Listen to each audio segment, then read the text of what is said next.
বিশ্বকাপের মাঠের লড়াই ছাপিয়ে এখন বিশ্বজুড়ে আলোচনার কেন্দ্রবিন্দুতে মাঠের বাইরের এক অন্যরকম দৃশ্য। গত 15 জুন মায়ামির স্টেডিয়ামে সৌদি আরব এবং উরুগুয়ের মধ্যকার হাই ভোল্টেজ ম্যাচটি 1-1 গোলে ড্র হয়েছিল। তবে সামাজিক যোগাযোগ মাধ্যমে ঝড় তুলেছে ম্যাচের আগের একটি বিশেষ ঘটনা।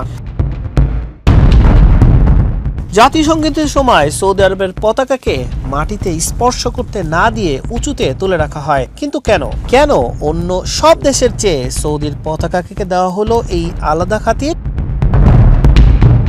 বিশ্বকাপ ফুটবলে ম্যাচ শুরুর আগে জাতীয় সংগীত গাওয়ার সময় সব দেশের পতাকায় মাটিতে কিছুটা নিচু করে বা মাটির কাছাকাছি রেখে প্রদর্শন করা হয়। উরুগুয়ের বিপক্ষে ম্যাচের আগে সৌদি আরবের জাতীয় পতাকাটি মাটিতে স্পর্শ করানো হয়নি। বিশ্লেষকরা বলছেন এর পেছনে রয়েছে গভীর ধর্মীয় এবং সাংস্কৃতিক সংবেদনশীলতা। সৌদি আরবের জাতীয় পতাকা ইসলামের পবিত্র শাহাদত বা কালেমা খচিত থাকে, যা বিশ্বজুড়ে মুসলিমদের জন্য অত্যন্ত পবিত্র।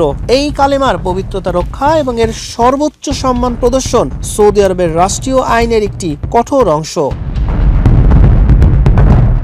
সৌদি আরবের নিয়ম অনুযায়ী এই পতাকাকে কখনোই মাটিতে নামানো বা স্পর্শ করা যায় না। আর এই ধর্মীয় অনুভূতিকে শ্রদ্ধা জানাতেই ফিফা তাদের নিয়মিত প্রটোকলে বড় ধরনের বদল আনে। এক দেশের পতাকা নিচে রেখে অন্যটি উপরে রাখলে যেন কোনো কূটনৈতিক বিতর্ক তৈরি না হয়, সেজন্য উরুগুয়ের পতাকাকেও সমমর্যাদায় সৌদি আরবের পতাকার সমান উঁচুতে তুলে রাখা হয়।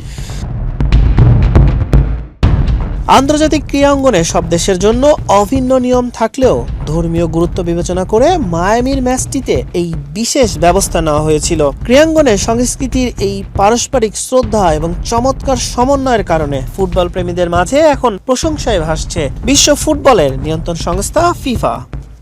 হাসান শাহরিয়ার, মানবকণ্ঠ।